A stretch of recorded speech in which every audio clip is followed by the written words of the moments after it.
Hello students, welcome back my YouTube channel Ajay Pandey lectures.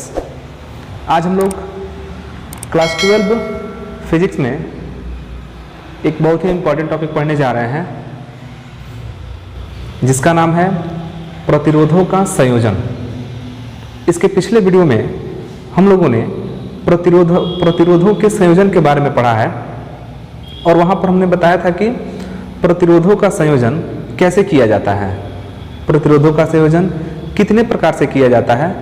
तो हमने बताया था कि प्रतिरोधों का संयोजन 3 प्रकार से किया जाता है। जो पहला था वो था समांतर क्रम संयोजन, दूसरा श्रेणी क्रम संयोजन और जो तीसरा हम लोग पढ़ने जा रहे हैं वो है मिश्रित क्रम संयोजन। वैसे मुख्य रूप से प्रतिरोधों का संयोजन दो ही प्रकार से होता है, एक श्रेणी क्रम संयोजन और दूसरा समांतर क्रम संयोजन। लेकिन अगर इन दोनों को मिला दिया जाए, श्रेणी क्रम संयोजन और समांतर क्रम संयोजन, तो जो तीसरा प्रकार निकल कर सामने आता है वो है आपका मिश्रित क्रम। मतलब कि इस पूरे संयोजन को देखा जाए तो इसमें दो ही मुख्य है, श्रेणी क्रम संयोजन और समांतर क्रम संयोजन, और तीसरा एक एक्स्ट्रा निकल कर आता है मिश्रित क्रम संयोजन। तो आज हम लोग मिश्रित क्रम संयोजन के बारे में डिस्कस करेंगे और हम कुछ प्रतिरोधों को यहाँ पर चित्र के माध्यम से जोड़ेंगे और फिर उसको जोड़कर उसका तुल्य प्रतिरोध कैसे निकालते हैं इसको समझाएंगे। तो आपको मिश्रित क्रम, प्रतिरोधों का जो मिश्रित क्रम है, इस मिश्रित क्रम को समझने के लिए आपको दो चीज एकदम क्लियर होना चाहिए। श्रेणी क्रम संयोजन और समांतर क्रम संयोजन आपको पहले से ढंग आना चाहिए, उसका सूत्र याद होना चाहिए, कैसे जोड़ा जाता है ये याद होना चाहिए। अगर श्रेणी क्रम संयोजन और समांतर क्रम संयोजन आपको पता है तो आप काफ़ी आसानी से मिश्रित क्रम संयोजन को आप निकाल सकते हैं। तो देखिए यहाँ पर हम लिख रहे हैं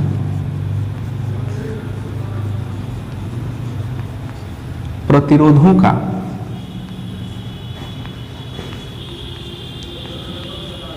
मिश्रित क्रम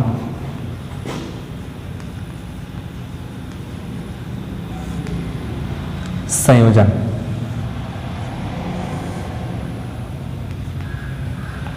प्रतिरोधों का मिश्रित क्रम संयोजन। तो प्रतिरोधों का मिश्रित क्रम, देखिए मिश्रित क्रम का मतलब हुआ कि यदि आप प्रतिरोध को, जैसे मान लीजिए कुछ प्रतिरोध हम ले लिए और कुछ प्रतिरोधों को हम क्या किए कि श्रेणी क्रम में जोड़ दिए और कुछ प्रतिरोध को समांतर क्रम में जोड़ दिए। ध्यान दीजिएगा, कुछ प्रतिरोध को यदि हम श्रेणी क्रम में जोड़ दें और कुछ प्रतिरोध को समांतर क्रम में जोड़ दें और उनको आपस में यदि हम जोड़ लेते हैं तो उसको हम कहते हैं मिश्रित क्रम संयोजन। और मिश्रित क्रम संयोजन का तुल्य प्रतिरोध कैसे निकालते हैं यही हम आज आपको सिखाएंगे। ध्यान दीजिएगा कि हम यहाँ पर मिश्रित क्रम संयोजन के लिए कोई फार्मूला नहीं देने जा रहे हैं। जिस प्रकार हम लोगों ने श्रेणी क्रम संयोजन और समांतर क्रम संयोजन के लिए 2 फार्मूला निकाला था, वैसा फार्मूला मिश्रित क्रम के लिए हम नहीं बताएंगे क्योंकि फार्मूले में ज़्यादा कन्फ्यूजन होगा। हम आपको सीधे तरीका सिखा रहे हैं कि मिश्रित क्रम संयोजन रहेगा तो निकालेंगे कैसे, सीधे आपको रिजल्ट निकालना सिखाएंगे। और आप 2 चीज़ एकदम क्लियर रखिएगा, श्रेणी क्रम संयोजन और समांतर क्रम संयोजन, फिर आपको बड़ी अच्छे से मिश्रित क्रम संयोजन निकाल सकते हैं। तो हम पहले आपको 2 उदाहरण समझा रहे हैं, एक श्रेणी क्रम संयोजन का, एक समांतर क्रम संयोजन का, और फिर हम आपको उदाहरण बताएंगे मिश्रित क्रम संयोजन का। तो मिश्रित क्रम संयोजन को काफ़ी आसानी तरीके से आप समझ पाएंगे। तो हम यहाँ पर कुछ प्रतिरोध ले रहे हैं। देखिए एक यह प्रतिरोध हो गया, इसमें एक और प्रतिरोध हमने जोड़ दिया, फिर इसमें हमने एक और प्रतिरोध जोड़ दिया। ठीक, हमने यहाँ पर 3 प्रतिरोध लिया है और इनका जो प्रतिरोध है वो मान लीजिए कि यहाँ पर 4 ओम, यह मान लीजिए 3 ओम और इसको मान लीजिए 12 ओम।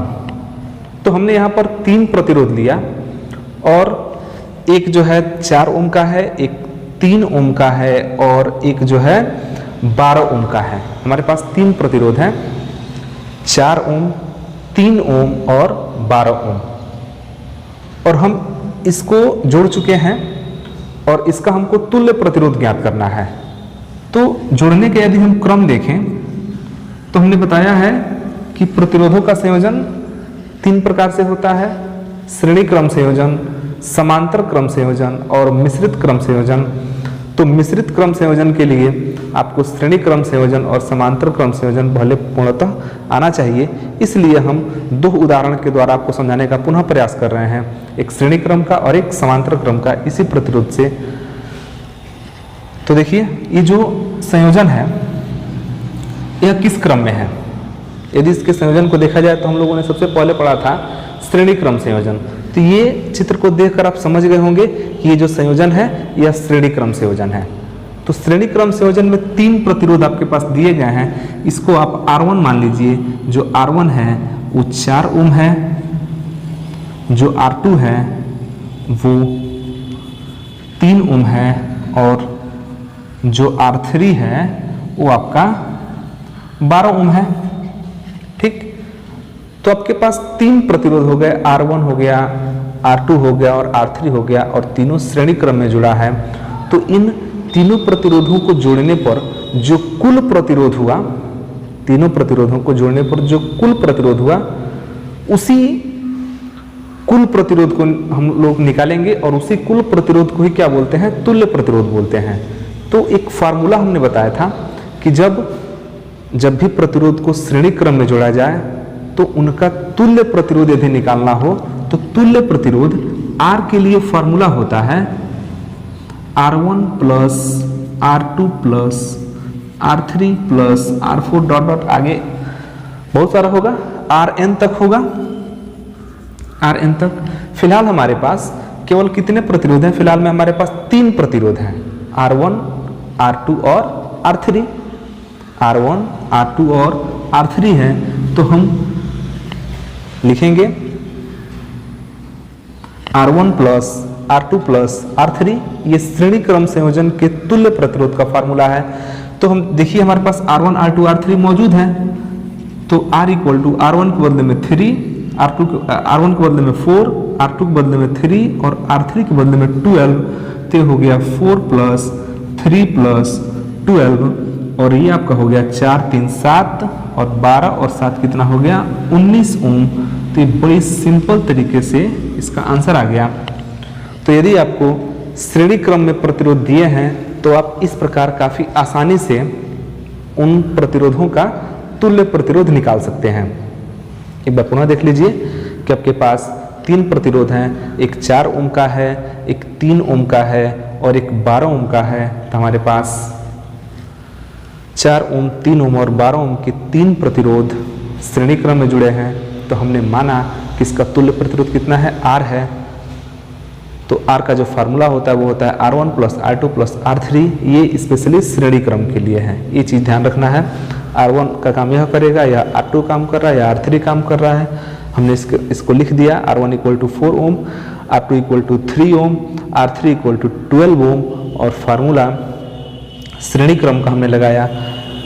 तो R equal to R1 plus R2 plus R3, और हमने मान रख दिया और तीनों को जोड़ के आसानी से श्रेणी क्रम में जो जुड़े हुए हैं इनका तुल्य प्रतिरोध निकल गया।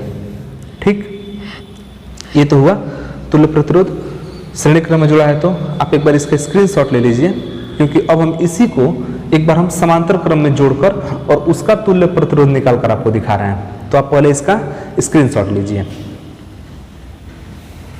चलिए अब इसको, ये R1 R2 R3 तो ठीक है, अब इसको मिटा रहे हैं और ये जो प्रतिरोध है 4 3 और जो 12 ओम के, इसको हम श्रेणी क्रम में न जोड़कर इसको हम समांतर क्रम में एक बार जोड़ रहे हैं। देखिए ये हो गया, ये हो गया, फिर ये हो गया।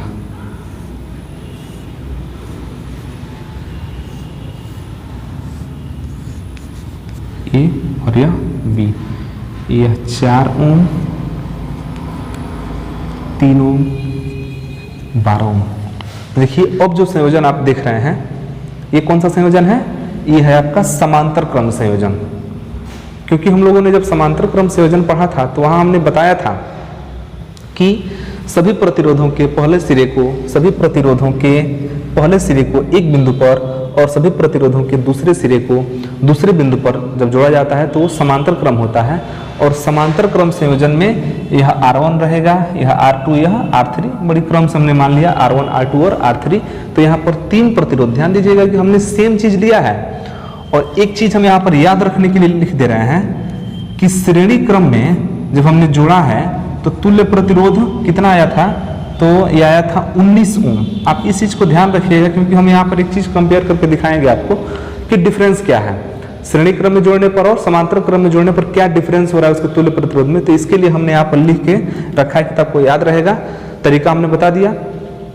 अब आप समांतर क्रम को देखिए तो समांतर क्रम में हमारे पास 4 ओम है, 3 ओम है और 12 ओम है। इन तीनों को हमने क्या किया कि इसको समांतर क्रम में जोड़ दिया और अब इसका हम तुल्य प्रतिरोध निकालने जा रहे हैं। तो इसका कुछ ना कुछ तुल्य प्रतिरोध होगा। तुल्य प्रतिरोध का मतलब कि तीनों प्रतिरोधों को मिलाकर कुल प्रतिरोध कितना होगा उसी को हम क्या बोलते हैं? तुल्य प्रतिरोध बोलते हैं। तो यहाँ पर 4 ओम, 3 ओम और 12 ओम के जो प्रतिरोध है वो समांतर क्रम में जुड़े हैं। यहाँ पर हमने लिख दिया है R1 = 4, R2 = 3 और R3 = 12। और हम यहाँ पर मान लेते हैं कि इसका जो तुल्य प्रतिरोध होगा वह कैपिटल R है। तो यहाँ पर लिख सकते हैं आप, कोई दिक्कत नहीं है। माना इनका तुल्य प्रतिरोध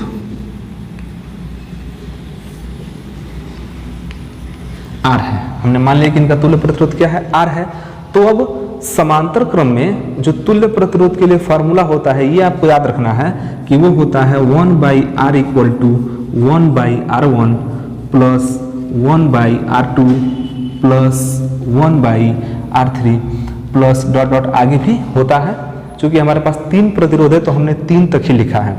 अगर हमारे पास 4 प्रतिरोध होते तो हम प्लस 1/R4 प्लस 1/R5 तक आगे भी लिखते, लेकिन हमको कोई आवश्यकता नहीं है तो हम वहां पर नहीं लिख रहे हैं। अब ध्यान देना है कि इसके पहले जो हमने बताया वो श्रेणी क्रम का है, ये जो बता रहे हैं समांतर क्रम संयोजन है। समांतर क्रम संयोजन में तुल्य प्रतिरोध का जो फार्मूला होता है वो होता है 1/R = 1/R1 plus 1/R2 plus 1/R3। अब आपको क्या करना है कि R1, R2 और R3 का मान रखना है। तो 1/R, ये R जो है तुल्य प्रतिरोध है और R1 का मान देखिए तो 4 है, R2 का मान 3 और R3 का मान 12। तो 1/4 प्लस 1/3 प्लस 1/12। और आप क्या कीजिए, इसको जोड़ दीजिए। तो बड़ी सिंपल है जोड़ना, जोड़ दीजिए। एलसीएम आपका आ जाएगा 12, एलसीएम 12 होगा। जोड़ेंगे 4 × 12, ये 3 हो जाएगा, 3 × 4 = 12, 4 × 4 या 4 हो जाएगा और यह 1 हो जाएगा। अब यहाँ पर आप निकालेंगे, चलिए यहाँ पर लिख दे रहे हैं। तो जोड़ लीजिए 1/R = देखिए क्या निकला, सिंपल है, बटा का जोड़ है, बहुत विशेष कोई दिक्कत नहीं इसमें।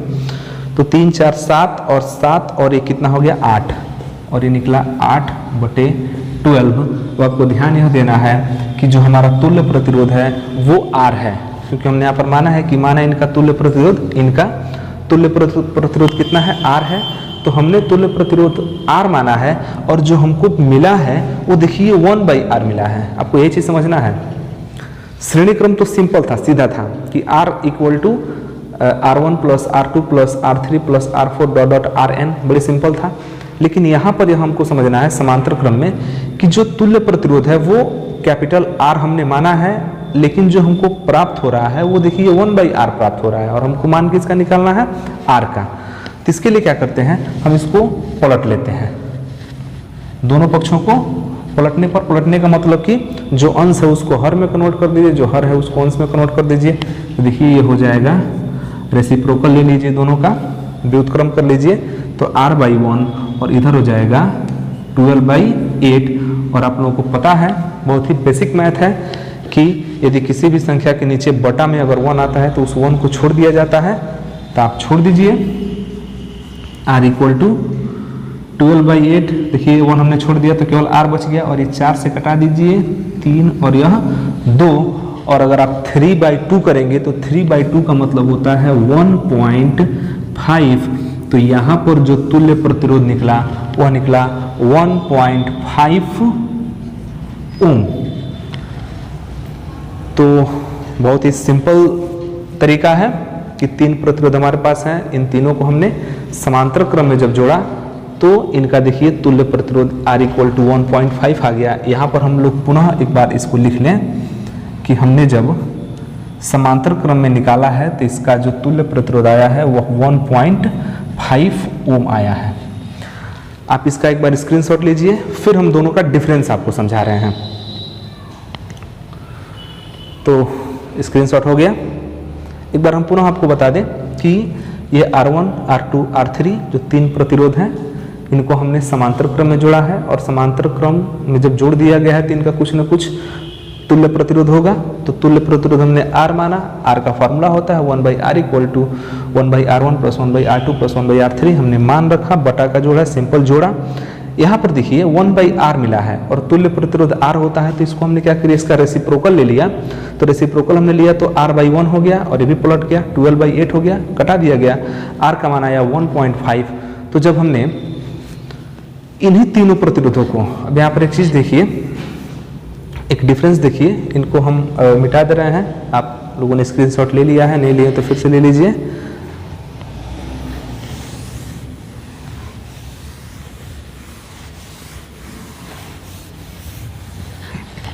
और यहाँ पर देखिए डिफरेंस कितना इंपॉर्टेंट है कि इन्हीं तीनों प्रतिरोधों को जब श्रेणी क्रम में जोड़ा गया, इन्हीं को जब श्रेणी क्रम में जोड़ा गया तो प्रतिरोध आ रहा है 19 ओम। इन तीनों प्रतिरोधों को जब श्रेणी क्रम में जोड़ा गया तो इसका जो प्रतिरोध आया वो 19 ओम आया, और 19 ओम देखिएगा तो इनमें जो सबसे बड़ा है ना उससे भी बड़ा आ रहा है। मतलब कि अगर आप श्रेणी क्रम में प्रतिरोधों को जोड़ते हैं तो जो तुल्य प्रतिरोध होता है वो काफी क्या होता है, बढ़ जाता है, और इतना बढ़ता है कि जो सबसे बड़ा वाला प्रतिरोध होता है, सबसे बड़ा वाला, उससे भी ज्यादा हो जाता है। तो हमारे पास जो 3 प्रतिरोध था, 4, 3 और 12 ओम वाला, और इनका जो श्रेणी क्रम जो संयोजन है उसमें जो तुल्य प्रतिरोध आया वो 19 ओम आया। तो अब 19 को देखेंगे तो सबसे बड़े वाले से भी क्या है, बड़ा है। तो कुल मिला के यहाँ पर एक चीज निष्कर्ष निकल रहा है कि यदि आपको प्रतिरोध बढ़ाना है, यदि आपको प्रतिरोध का मान बढ़ाना है तो आप उसको श्रेणी क्रम में जोड़ेंगे। तो प्रतिरोध को बढ़ाना है तो श्रेणी क्रम में जोड़ा जाता है। और यहाँ पर देखिए जो दूसरा था समांतर क्रम संयोजन, तो समांतर क्रम संयोजन में देखिए क्या हुआ कि इन्हीं तीनों 4, 3 और 12, इन्हीं का जब हमने समांतर क्रम संयोजन किया तो प्रतिरोध घट कर देखिए आ गया मात्र 1.5। कितना डिफरेंस है। इनको जब आप श्रेणी क्रम में जोड़ रहे हैं तो प्रतिरोध 19 ओम हो जा रहा है, इसको जब समांतर क्रम में जोड़ रहे हैं तो 1.5 ओम काफी घट जा रहा है, और इतना घट रहा है कि जो सबसे छोटा है उससे भी छोटा हो जा रहा है। ध्यानपूर्वक समझिए, जब हमने इसको श्रेणी क्रम में जोड़ा तो जो तुल्य प्रतिरोध आया वो ज्यादा आया, और इतना ज्यादा आया कि इन तीनों में जो सबसे बड़ा था उससे भी बड़ा मिला। और जब हमने इसको समांतर क्रम में जब इसको जोड़ा, समांतर क्रम में जब संयोजित किया तो इनका प्रतिरोध देखिए घट कर आ गया 1.5। तीनों का मिला के देखिए 1.5 हो रहा है, और इतना कम हो रहा है कि छोटे वाले से भी छोटा, देखिए सबसे छोटा इसमें 3 है तो 3 से भी छोटा 1.5 आ गया। तो इन दोनों रिजल्ट से हमको एक चीज क्लियर हो गया कि यदि आपको प्रतिरोध कहीं ना कहीं बढ़ाना है तो जब आपको बढ़ाना होगा तो वहां पर आपको श्रेणी क्रम में जोड़ना पड़ेगा, और यदि आपको प्रतिरोध कहीं घटाना है तो आपको समांतर क्रम में जोड़ना पड़ेगा। तो ये हुआ आपका श्रेणी क्रम और समांतर क्रम। जबकि इस टॉपिक में हम लोगों को पढ़ना था मिश्रित क्रम, तो चलिए इसी को हम थोड़ा मिश्रित क्रम में जोड़ते हैं। मिश्रित क्रम अब आपको समझना है कि मिश्रित का मतलब कि मिश्रण, मतलब कि उसमें समांतर क्रम भी होगा और उसमें श्रेणी क्रम भी होगा। तो यहाँ पर हम कुछ प्रतिरोधों को एक चित्र बना रहे हैं, कुछ प्रतिरोधों को जोड़ते हुए हम आपको एक बार पुनः समझा दें कि मिश्रित क्रम आपको तभी समझ में आएगा जब श्रेणी क्रम और समांतर क्रम संयोजन आपको अच्छे से आता होगा। इसीलिए हमने पहले 2 उदाहरण आपको समझाया, उन दोनों उदाहरण के माध्यम से आप समझ गए। और फिर यहाँ पर एक और हम चित्र के माध्यम से आपको समझा रहे हैं मिश्रित क्रम, ठीक। और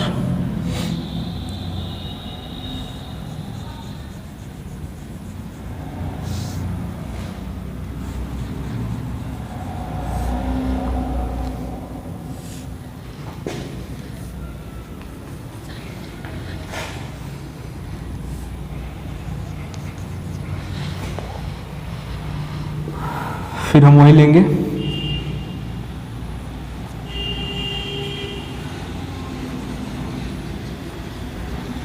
देखिए फिर हम वही ले रहे हैं 4 ओम, 3 ओम और 12 ओम। जो पिछला हमने उदाहरण लिया था ठीक वही है, लेकिन अब ये देखिए मिश्रित क्रम में है। तो इसको मिश्रित क्रम आप कैसे कहेंगे? यदि आप देखिए इस चीज को आप देखिए तो यहां पर आपको क्लियरली दिख रहा है कि ये दोनों श्रेणी क्रम में हैं। आपको स्पष्ट दिख रहा है कि ये दोनों किस क्रम में है? श्रेणी क्रम में है। और इन दोनों से इसको देखें तो आप थोड़ा सा एक डाउट यहां पर होगा कि यह स्पेशली इसके साथ जुड़ा है या यह जो प्रतिरोध है वो स्पेशली इसके साथ जुड़ा है, तो कुछ क्लियर नहीं हो पा रहा है कि यह जो प्रतिरोध है वो इस 4 ओम के साथ है कि यह प्रतिरोध आपका 3 ओम के साथ है, तो बहुत ज्यादा क्लियर नहीं है। हाँ, एक चीज यहां पर स्पष्ट दिख रहा है कि इन दोनों का, अब इन दोनों को कहें तो ये इसका पहला सिरा हो जाएगा और इन्हीं में यह इसका दूसरा सिरा हो जाएगा। तो इनका पहला सिरा और इसका पहला सिरा एक पास जुड़ा है और इनका दूसरा सिरा, इनका और इसका दूसरा सिरा एक पास जुड़ा है। तो अब हम कह सकते हैं कि इन दोनों से जो यह है वो समांतर क्रम में जुड़ा है, क्योंकि इनका मतलब कि अब इन दोनों की बात करेंगे तो इनका पहला सिरा और इसका पहला सिरा एक पास जुड़ा है और इनका दूसरा सिरा और इसका दूसरा सिरा एक पास जुड़ा है। तो हम कह सकते हैं कि जो यह है वो इन दोनों से समांतर क्रम में जुड़ा है। ठीक, अब आपको यहाँ पर एक चीज तो क्लियर हो गया कि यह श्रेणी क्रम में जुड़ा है और यह जो है नीचे वाला है इन दोनों से समांतर क्रम में जुड़ा है। जब ये चीज क्लियर हो गया तब आपको अब यहाँ पर फंस रहा है कि हम तुल्य प्रतिरोध कैसे निकालेंगे। तो तुल्य प्रतिरोध के लिए हम लोगों ने जो श्रेणी क्रम के लिए हम लोगों ने सूत्र पढ़ा है श्रेणी क्रम के लिए, वो आपका है R = R1 + R2 + R3, और जो समांतर क्रम के लिए पढ़ा है तो 1/R = 1/R1 + 1/R2 + 1/R3। अब यहाँ पर एक चीज आपको समझना है कि किस फॉर्मूले को पहले अप्लाई करेंगे, पहले श्रेणी क्रम लगाएं कि पहले समांतर क्रम लगाएं। तो यदि आपके मन में आ रहा है कि हम चलिए पहले समांतर क्रम का फार्मूला लगाते हैं, तो समांतर क्रम में अब देखिए यह इससे भी जुड़ा है क्योंकि इसका जो पहला सिरा है वो देखिए इससे जुड़ा हुआ है और इसका जो दूसरा सिरा है वो इससे जुड़ा हुआ है। तो ये तो दोनों से जुड़ा हुआ है। तो अगर आप समांतर क्रम लगाएंगे तो एक यहाँ पर कंफ्यूजन हो सकता है या दिक्कत होगी कि इस 12 ओम को हम 4 के साथ जोड़ें कि 3 के साथ जोड़ें। तो यहाँ पर एक समस्या है। तो सबसे अच्छी बात क्या है कि जब भी हम मिश्रित क्रम को जब हम जोड़ते हैं, संयोजित करते हैं, तो उसमें जहां जहां श्रेणी क्रम रहता है, ध्यान दीजिएगा, जहां जहां श्रेणी क्रम रहता है पहले उसको जोड़ लेते हैं। ध्यान दीजिएगा, जहां जहां श्रेणी क्रम है उसको पहले जोड़ लेंगे। अगर अकेले है तब तो यहाँ पर देखिए ये दोनों श्रेणी क्रम में है। अगर इनको हम जोड़ लें तो इनके बदले में एक प्रतिरोध हमको मिलेगा। अगर इनको हम श्रेणी क्रम में है, इनको अगर जोड़ लें तो इनके बदले में एक प्रतिरोध हो जाएगा और एक प्रतिरोध यह हो जाएगा और आसानी से इन दोनों प्रतिरोधों को हम समांतर क्रम में जोड़ लेंगे। तो यहाँ पर सबसे आसान चीज क्या दिख रहा है कि हम पहले इन श्रेणी क्रम को देख लें। कहीं कहीं ऐसा भी होता है कि पहले समांतर क्रम को जोड़ना पड़ता है और फिर श्रेणी क्रम को जोड़ना पड़ता है। तो उसको भी हम दिखाएंगे कैसे होता है।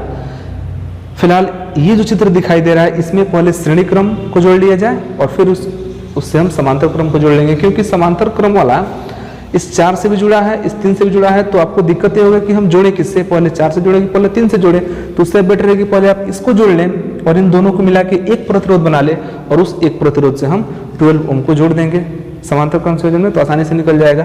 तो यहाँ पर चित्र को देखकर आपको क्या स्पष्ट हो रहा है कि पहले कौन सा जोड़ना चाहिए, तो पहले श्रेणी क्रम वाला जुड़े 4 ओम और 3 ओम वाला। तो हम आपको पुनः समझा दें कि यह इनसे समांतर क्रम में जुड़ा है। तो अगर आप समांतर को पहले जोड़ने की सोच रहे हैं तो आप यहाँ पर आपको दिक्कत होगा कि हम 12 को मतलब 4 से जोड़ें कि 12 को 3 से जोड़ें, इसलिए इन दोनों का जोड़ पहले होगा।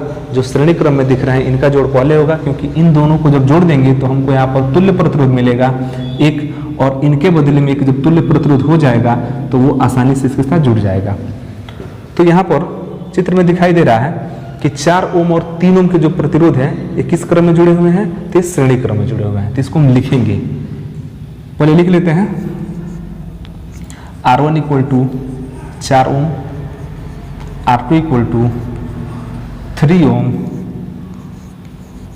तथा R3 इक्वल टू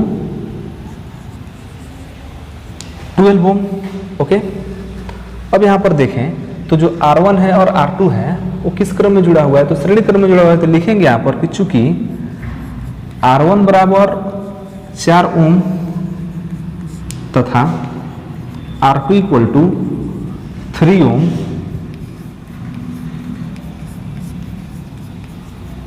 श्रेणी क्रम में जुड़े हैं।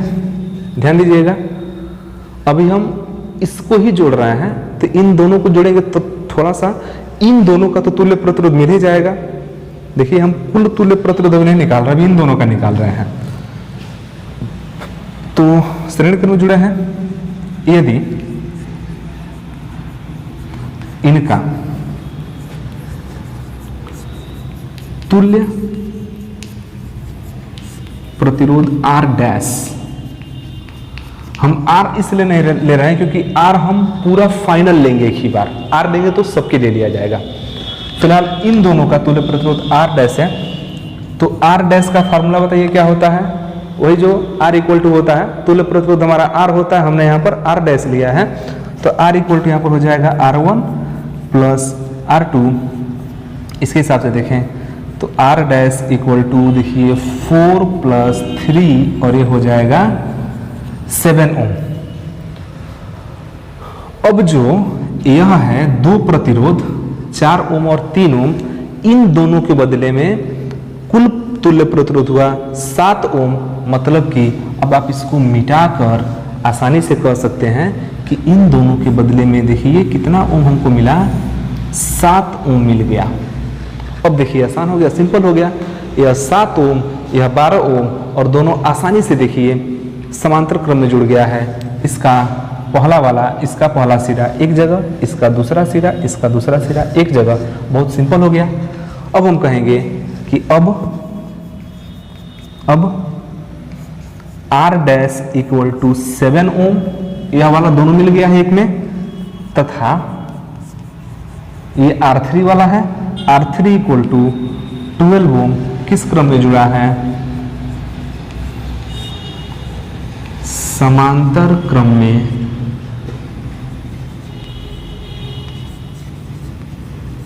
जुड़े हैं। अब अगर यहां पर हम तुल्य प्रतिरोध निकालेंगे तो वो इस संपूर्ण परिपथ का तुल्य प्रतिरोध होगा। तो अब यहां पर लिखेंगे कि अतः यदि तुल्य प्रतिरोध R हो तो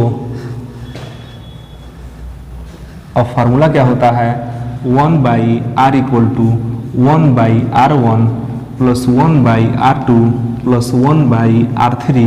अब आपको ध्यान याद देना है कि यहाँ पर सिर्फ समांतर क्रम में दो प्रतिरोध है, तो हम सिर्फ दो ही लेंगे। R1 का काम यह कर रहा है, लेकिन इसको हमने क्या माना है, R डैश माना है, और R2 का काम यह कर रहा है, तो इसको ये हमारा पहले से क्या मौजूद है, R3 मौजूद है। इसी को तो हमने R3 माना है, जबकि अभी इस हिसाब से देखें तो यह R1 प्लस R2 ही होगा। तो R डैश प्लस R3 हमने लिख दिया है, आप कन्फ्यूजन की स्थिति में मत बनिएगा, यह वास्तव में यही है। चलिए एक बार लिख देते हैं 1/R1 प्लस 1/R2।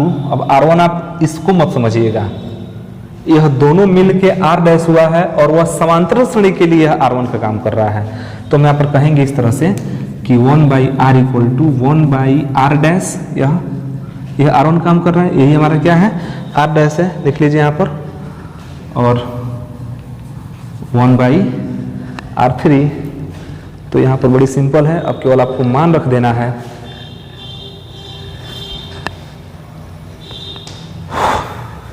तो देखिए, आपको हम एक बार पुनः बता दें कि आपको ज़्यादा सोचना नहीं है। फार्मूला होता है 1/R equal to 1/R1 plus 1/R2 होता है। अब बशर्ते यह R1 का काम कर रहा है और यह R2 का, लेकिन जो हमारा R1 है वो वास्तव में उसको हमने क्या माना है, R डैश माना है, इसीलिए हमने 1 के बदले में यहाँ पर R डैश लिखा है। और जो हमारा R2 है उसको वास्तव में हमने पहले क्या मान लिया है, R3 मान लिया, तो उससे कोई दिक्कत नहीं है। यह R1 का काम करेगा, यह R2 काम करेगा, या आप सीधे सीधे इसके अंक को भी रख सकते हैं, तो उससे कोई प्रॉब्लम नहीं होगा। तो 1/R इक्वल टू 1/7 प्लस 1/12। अब 1/7 और 1/12 को आपको क्या कर लेना है, जोड़ लेना है, और जोड़ने के बाद उसको आप सॉल्व कर लेंगे। तो हम यहाँ पर सॉल्व करते हैं। चलिए यहाँ पर हम सॉल्व कर रहे हैं, इतना में हो जाएगा आराम से। चलिए, तो 1/R इक्वल टू, आप देखिए आप 12 और 7 का एलसीएम लेना पड़ेगा आपको, क्योंकि बटा का जोड़ में एलसीएम लिया जाता है। तो जब 12 7 का एलसीएम लेंगे तो आपका जो एलसीएम होगा वो 84 होगा, 84, 84। 7 से भाग करेंगे 84 में तो 12 आएगा, तब 12 का 12 हो गया, और 12 से भाग करेंगे तो 12 से 84 और 7 का 7। तो ये 1/R, ये बटा का जोड़ है, आप लोग कर सकते हैं। 12 7 19, 19/84 आया। और एक बार हम पुनः आपको बता दें कि इनका जो तुल्य प्रतिरोध है वो हमने R माना है, और जो हमको मिल रहा है वो 1/R मिल रहा है। तो 1/R मिल रहा है तो इसको हमको R ले आना है। तो हमने बताया कि इसका रेसिप्रोकल ले लेंगे। तो रेसिप्रोकल जब लेंगे तो ये R/1 हो जाएगा, और ये 84/19 हो जाएगा, और यहाँ पर नीचे वाला 1 छोड़ देंगे तो R इक्वल टू आया 84/19। अब आप भाग करके इसको डेसिमल में आसानी से ला सकते हैं, ये आ गया आपका उत्तर। तो ये जो क्रम है ये हमारा मिश्रित क्रम है, क्योंकि इसमें समांतर क्रम भी था और श्रेणी क्रम भी था। आप इसका एक बार स्क्रीनशॉट ले लीजिए।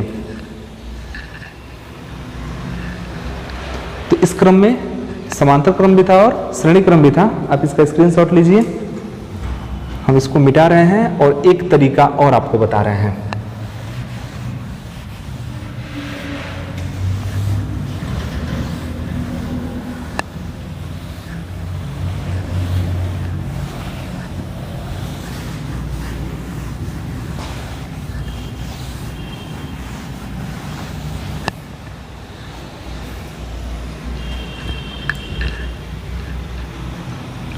तो एक तरीका और है जो हमारे पास था, R1 4 ohm, R2 3 ohm, R3 12 ओम, इसी को लेकर फिर से चलते हैं। अब यहाँ पर एक तरीका हम दूसरे तरीके जोड़ रहे हैं। मान लीजिए कि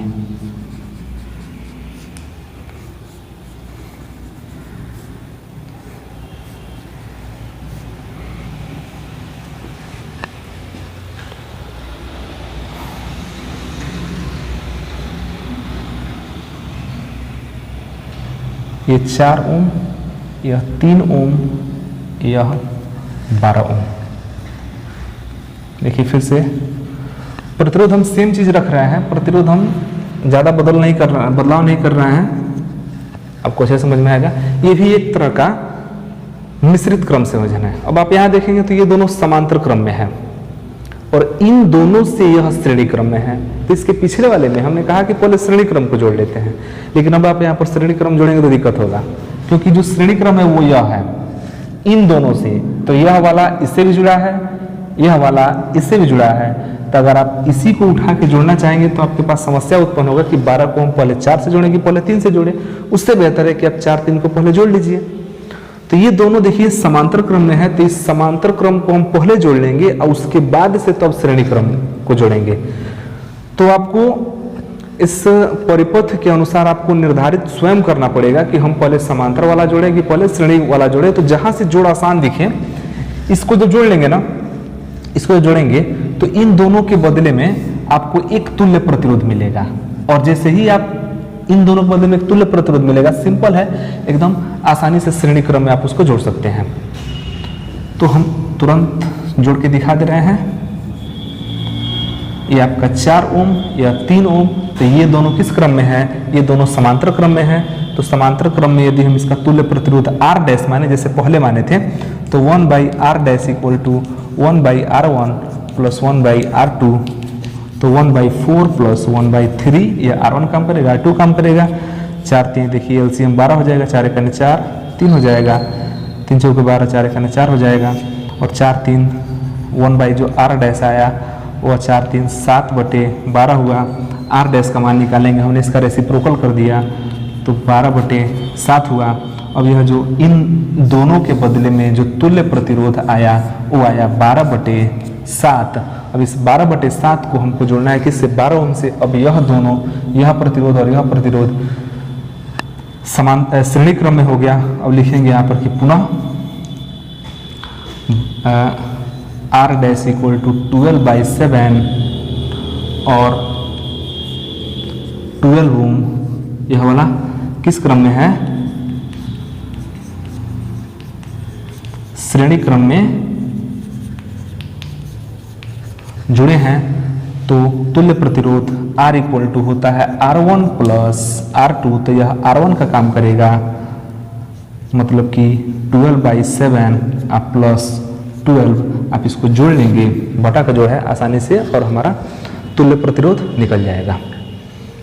तो ये रहा हमारा मिश्रित क्रम संयोजन। तो हम आपको पुनः एक बार समझा दें कि आपको जब भी मिश्रित क्रम संयोजन आपको बनाना पड़ेगा तो मिश्रित क्रम संयोजन में जितने भी क्वेश्चन होंगे उसमें समांतर क्रम का भी जोड़ा है, समांतर क्रम संयोजन भी आएगा और श्रेणी क्रम संयोजन भी आएगा। तो मिश्रित क्रम में समांतर क्रम और श्रेणी क्रम संयोजन का जानकारी होना बहुत ही आवश्यक है। तो इसके लिए आप हमारा पिछला वीडियो जरूर देख लीजिएगा, डिस्क्रिप्शन में हम लिंक दे रहे हैं, और फिर मिश्रित क्रम को आप अच्छे से समझ पाएंगे। तो ये वीडियो आपको कैसा लगा, ये न्यूमेरिकल आपको कितना समझ में आया, आप हमें कमेंट बॉक्स में जरूर लिखिए। और यदि हमारे चैनल पर नए हैं तो चैनल को सब्सक्राइब कीजिए। वीडियो अच्छा लगा हो तो उसे लाइक जरूर कीजिएगा, शेयर कीजिएगा। तो फिर मिलते हैं अगले वीडियो में एक नए टॉपिक के साथ। तब तक के लिए धन्यवाद।